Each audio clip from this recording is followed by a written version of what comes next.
Advance counting हम लोग कर रहे थे, उसमें आपका ईएसओपी का टॉपिक जो चल रहा था, एम्प्लॉय स्टॉक ऑप्शन प्लान, यही था ना। इसमें एक मैंने क्वेश्चन आपको घर से करने के लिए दिया, उसमें लास्ट जो केस आपको मैंने बताया था कि उसमें हम लोग काम करेंगे, उसमें जो क्वेश्चन भी था वो ये था कि कंपनी ने सभी एम्प्लॉयज के लिए, कंपनी में 1200 एम्प्लॉयज थे, 100 ऑप्शन सभी के लिए सेटअप की थी। उस क्वेश्चन में ये भी बताया था कि 3 साल में, पहले साल में 5,000, फिर सॉरी पहले साल में 6, फिर 5,000, और तीसरे साल में 4,000 जो एप्लीकेशन है वो अनवेस्टेड रह जाएंगी, ऐसा भी कंडीशन था। और कंपनी ने टारगेट सेटअप कर दिया था कि अगर 16% प्रॉफिट आएगा तो पहले साल में ही आपका वेस्टिंग वर्ड स्टार्ट हो, एक्सरसाइज मतलब वेस्टिंग वर्ड 1 साल के टाइम का होगा। अगर प्रॉफिट 13% रहेगा तो वेस्टिंग पीरियड 2 साल का होगा। अगर प्रॉफिट 10% का रहेगा तो वेस्टिंग पीरियड 3 साल का होगा।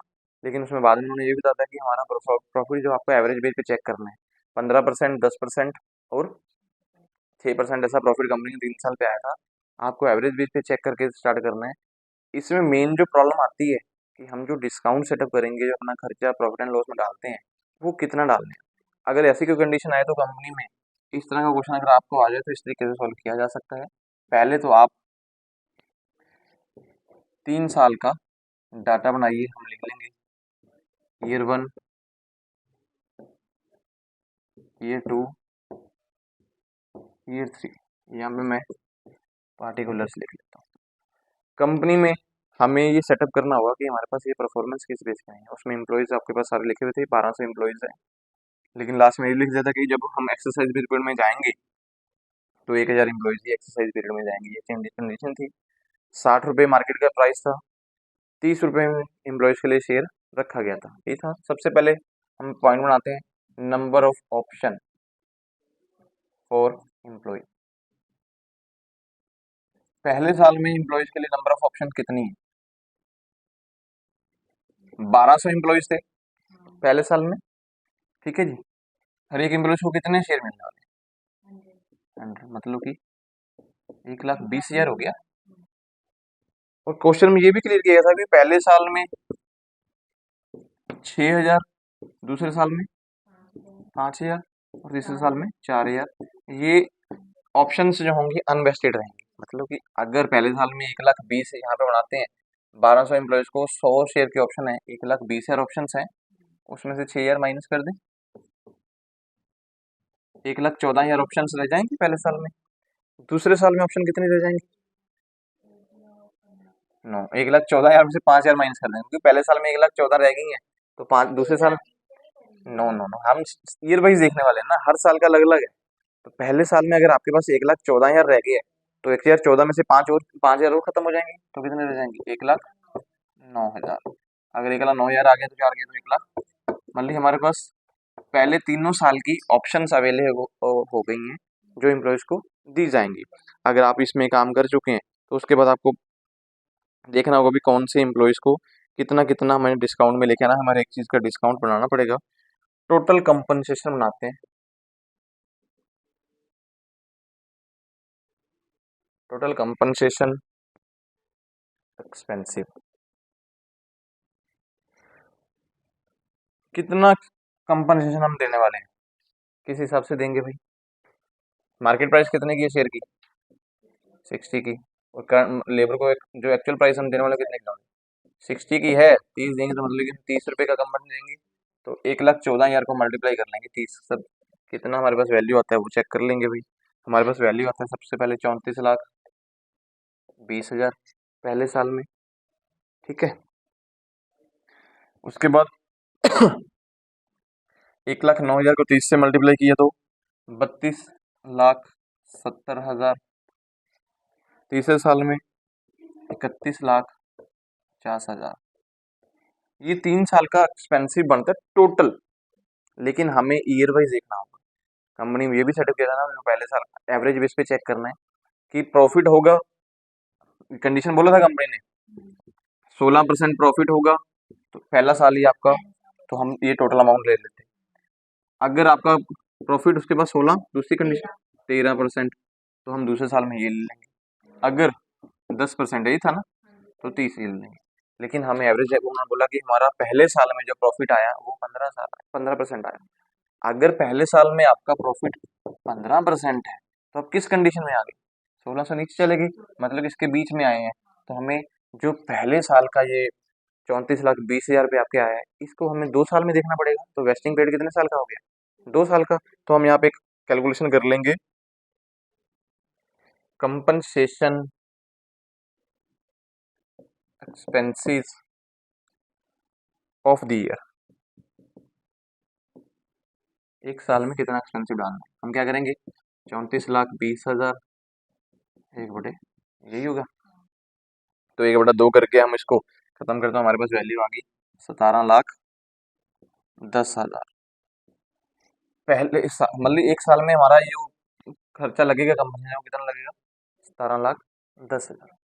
दूसरे साल में चलते हैं, EA2 का कंपनसेशन कितना बढ़ने वाला है अभी चेक कैसे करें। दूसरे साल में उन्होंने प्रॉफिट बोला था कि पहले 15% आया है, फिर आया है ऐसे 10%, तीसरे में 6%, ये प्रॉफिट आया है। अभी हम देखते हैं कि लेकिन आपके क्वेश्चन में बोला गया था कि जब भी आपको कंपनसेशन चेक करना है, किस कंडीशन में, वो एवरेज बेस पे चेक कीजिए।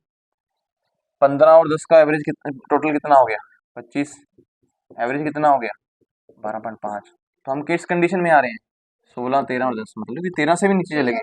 तो मतलब कि यहाँ पे दूसरे साल में जो वेस्टिंग पीरियड वो कितने साल का होगा? 3 साल का होगा। तो हम यहाँ क्या करेंगे, 32,70,000 2/, दूसरे साल है लेकिन 3 साल के लिए बनाना है इसको। तो यहाँ पे जो आंसर हमारे पास आएगा वो कितना आता है? 21,80,000 रुपये। ठीक है जी। अभी आगे चलते हैं, हमारे पास आया है 31,50,000। तीसरे साल क्या कहता है अभी, आपको एवरेज क्या कितना आया? 15, 6, 25, 25 से 31, उसको 3 से डिवाइड कर देंगे। तो 3 से डिवाइड करते हैं, फिर भी हम 10 पॉइंट कुछ आ रहा है, 10 पॉइंट मान लो 1 या 2 ऐसा कुछ आ रहा है। हम किस कंडीशन में आगे, इससे नीचे चले गए, इसमें आ रहे हैं। तो 3 साल से आ रहा है, तो हम क्या करेंगे, 31,50,000 3/3 काटेंगे तो आंसर 31,50,000 का ही आ जाएगा। तो ये हमारे पास कंपनसेशन आ चुका है। लेकिन आप ऐसा नहीं कंपनसेशन डालेंगे, हम लोग ये भी देखेंगे कि यहाँ पे होता है भी कंपनसेशन रिकॉग्नाइज्ड, क्योंकि सब लोगों का साल का अलग अलग है ना। रिकॉग्नाइज्ड इन प्रीवियस ईयर, पिछले साल में कितना कंपनसेशन आपने रिकॉग्नाइज की है वो भी आपको साथ में लेना होगा। यहाँ पे पिछले साल तो कुछ भी नहीं था, ये तो स्टार्टिंग पहला साल है, तो यहाँ पे आप लोग क्या कर देंगे, पिछले साल में नील है, तो दूसरे साल में रिकॉग्नाइज की, यहाँ पे कितना रिकॉग्नाइज होना होगा? पिछले 17, यहाँ पे 17,10,000। यहाँ पे रिकॉग्नाइज कितना होगा? जो इस साल का है वो इधर आ जाएगा, 80,000। ये पिछले साल का रिकॉग्नाइज इस साल में रिकॉग्नाइज होगा। तो हमें यहाँ पे लिखना होगा कि हमें जो कंपनसेशन की एंट्री डालनी है वो यहाँ पर माइनस करने पे आएगी, जो वो डलेगी। ठीक है जी, क्योंकि पिछले साल को रिकॉग्नाइज कर लेना ना, जो हमने डाल दिया उसको आगे लेके जाने की जरूरत ही नहीं है। यहाँ पे आ जाएगा compensation recorded in year, will be recorded ऐसे लिख देते हैं, जो रिकॉर्ड होगा इस साल में कितना रिकॉर्ड होगा? 17,10,000 रुपये, क्योंकि 17,10,000 में से इसको माइनस किया जाएगा। 21,80,000 में से इसको माइनस करेंगे तो कितना आ जाएगा? 4 लाख ऐसा कुछ आया, हाँ 4,70,000। मतलब अगले साल में आपको 4,70,000 ही ऐड करना है। तीसरे साल में 31,50 था, उसमें से 21,80 माइनस कर देंगे तो 9,70,000। ये हमारे पास 3 साल के लिए कंपनसेशन की एंट्रीज आ चुकी हैं, जिसको हमें 3 साल की एंट्री डालनी होगी। मींस प्रॉफिट एंड लॉस जैसे पहले एंट्री क्या डालेंगे आप डेबिट में, कंपनसेशन एक्सपेंसिव साल फॉर जो 3 साल बताए हैं, 2008, 2009, 2010 ऐसे ही बताया ना। 2008 के लिए जो एंट्री बनेगी 31 मार्च 2009 में, फिर 31 मार्च 2010 में, फिर 31 मार्च 2011 में। ऐसे ही मैंने क्वेश्चन लिखाया था, 19-20 लिखाया था, 19-20 ये 3 साल है। तो हम लोग 31 मार्च 2019, 18-19 होगा ना साल पहला, 18-19 है, हम 31 मार्च 19 में एंट्री डालेंगे, 31 मार्च 20 में डालेंगे, 31 मार्च 21 में डालेंगे। तो हमारे पास यहाँ पे लिख सकते हैं जो पहला साल है 2018 से 19 है, 2018 यहाँ पे 2019 से 20 का है, 2020 से 21 का, ये साल है हमारे पास। तो हम जो एंट्री डालने वाले हैं वो हम पहले एंट्री करना है, एंट्री के पास होगी इन के हिसाब से पास हो, हटा दूं प्रोला या नोट करना, कर लीजिए। तो इसके बाद हमारा जो काम होता है, अगर क्वेश्चन हमें कंपनसेशन पता लग गया, मैं नीचे वाली लाइन रख लेता हूँ क्योंकि हमें एंट्री डालनी है। तो हमारे पहले 3 साल के लिए जो एंट्री डलने वाली है वो इस तरीके से डलेंगी। यहाँ पे आपके पास कॉलम डेट का होगा, यहाँ पार्टिकुलर्स, यहाँ आपके पास डेबिट, और यहाँ आपके पास क्रेडिट। यही डालते हैं हम लोग परफॉर्मा की, जब एंट्री का वो तो पहले साल में एंट्री डालने वाली है 31 मार्च 2019 में। 19 20 21 था। पहली एंट्री क्या होगी? कंपनसेशन एक्सपेंसिव अकाउंट, ऐसा ही होता है। To employ stock option outstanding account. पहले साल में एंट्री कितने की डालने वाली? 1,10,000 टू 17,10,000। सॉरी, खत्म नहीं हुई अभी एंट्री। यहाँ पे साथ ही में एंट्री इसी तारीख की डल जाएगी 31/3/2019 में। P&L account to compensation expensive account. Same amount आप लोग प्रॉफिट एंड लॉस में डाल देंगे। एक साल का काम खत्म हुआ। दूसरे साल में नीचे यही रहेगा, टाइम पीरियड चेंज हो जाता है 2020 अमाउंट चेंज हो जाएगी। 17,10,000 की जगह कितनी आ जाएगी? 4,70,000। फिर यही एंट्री आप लोग प्रॉफिट एंड लॉस में डालने वाले, क्योंकि खर्चा दिखाना है कंपनी ने।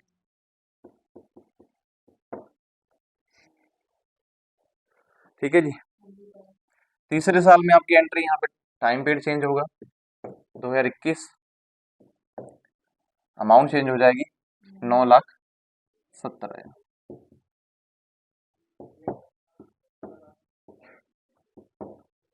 यहाँ पर भी आपका चेंज हो गया 9,70,000। तो ये एंट्री आपकी पहले 3 साल के लिए डलने वाली है।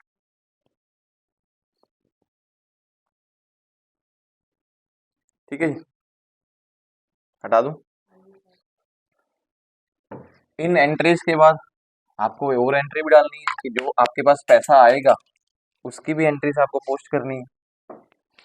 कंपनी ने बोला था कि हमारे पास 3 साल, हमें पता है कि 3 साल में हमारे पास वेस्टिंग पीरियड चल गया, तो चौथे साल में एक्सरसाइज पीरियड आएगा जब पैसे आएंगे। तो कंपनी ने बोला था कि एक्सरसाइज पीरियड में जो पैसा आएगा वो 1,000 एम्प्लॉयज का आएगा, ऐसा ही कुछ बोला गया था।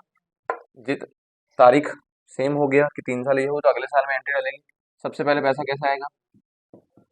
Bank account to, sorry, bank account में एम्प्लॉय स्टॉक ऑप्शन आएगा, टू शेयर कैपिटल जाएगा। ठीक है जी। Stock compensation option outstanding account, जो भी आपने इन 3 साल का बनाया है। ठीक है जी, मैंने इसे शॉर्ट में लिख दिया। इस दिन का टोटल भी आप कर लेंगे। 17,421, 21,930, 70, 40, 9,413, 30 हो गया 31, मैंने 31,20,000 ऐसा हो गया टोटल। ठीक है, 31,20,000 इसका टोटल है। मैंने टोटल कर लिया 17,421, मैं लिखता हूँ, वही लिखता हूँ।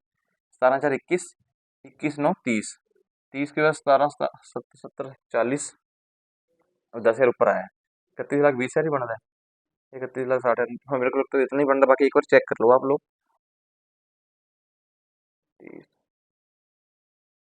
31,50,000 बन रहा है शायद। चलो जितना भी बन रहा है टोटल एक बार देख लो, मैं भी टोटल कर लो, देख लेता हूँ मेरे को टोटल कितना बना है, फिर भी देख।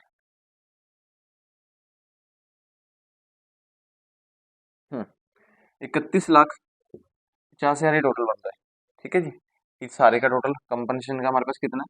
31,50,000। अभी जो ये एंट्री आपको डालने के लिए उन्होंने बोला कि अगर 3 साल का वेस्टिंग पीरियड हो गया है तो अगले साल में ही पैसे आएंगे। हम लोग लिख सकते हैं कि 2022 लिख देते हैं तारीख, क्योंकि क्वेश्चन में क्लियर ही नहीं किया उन्होंने। हमें उन्होंने बोला था कि हम 2022 में ही, फिर हमारे पास अगर 2021 तक वो एंट्री चली है तो 2022 में ही हमारे पास पैसे आएंगे।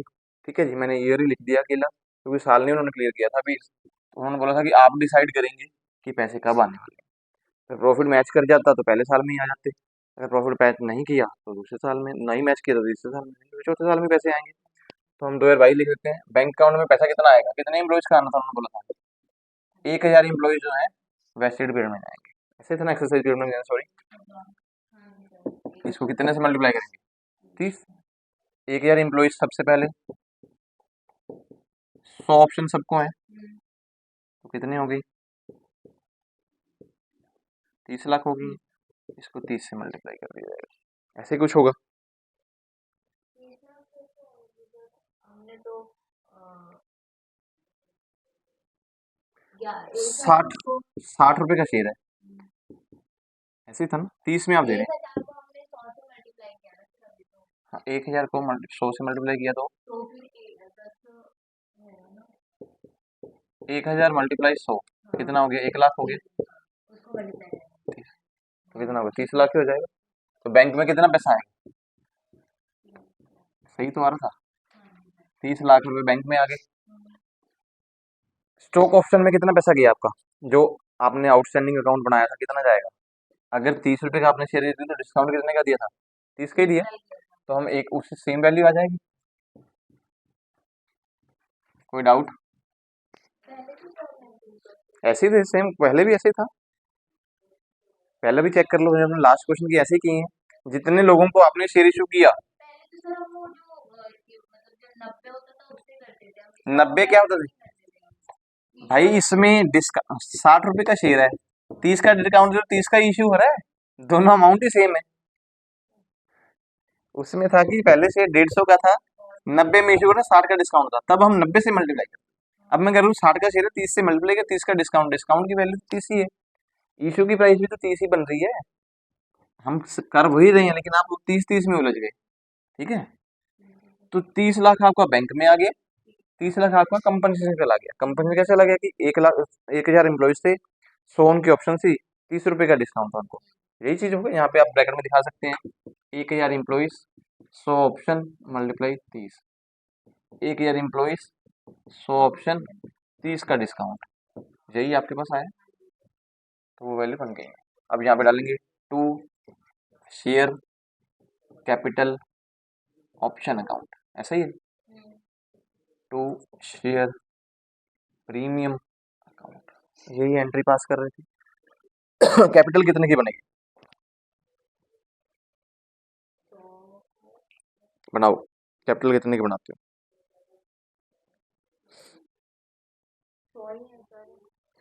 बंदे तो 1000 ही है, 1000 बंदे आ रहे हैं, और 100 ही। मल्टीप्लाई 100 करते हैं, 1 लाख पहले हो गया सिंपल। अब भी हम यहाँ पे कितनी वैल्यू डालने वाले हैं, कितने का शेयर हमारे पास आएगा। कोई आपके पास देखो क्वेश्चन में बताया गया हो, पढ़ो एक बार क्वेश्चन को उसको, कि हमें जो शेयर जो फेयर प्राइस देना है वो कितने का देना है, वो देखो पहले क्वेश्चन में, इन्होंने क्वेश्चन में जो हमें बताया गया।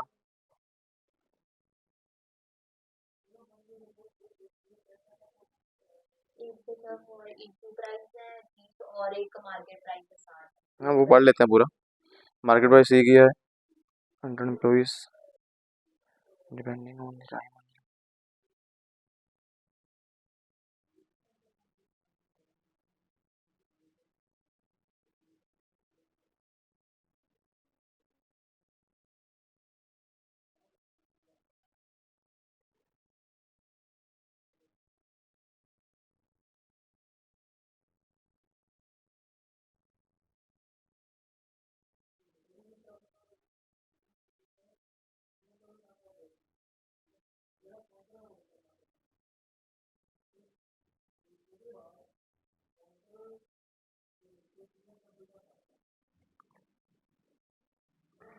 क्योंकि इसमें कुछ उन्होंने क्लियर नहीं किया अभी फेयर प्राइस क्या है ना, ऐसा कुछ ना, हमारे पास उसमें क्लियर किया गया था कि फेयर प्राइस हम लोग मान के चलेंगे 100 रुपये, इसमें क्वेश्चन में क्लियर नहीं किया, तो हम लोग ऐसे ही मान सकते हैं कि फेयर प्राइस 30 ही रहने वाला, कि 30 का शेयर इशू कर रहे हैं, तो शेयर कैपिटल कितने की हो जाएगी, 30 लाख की।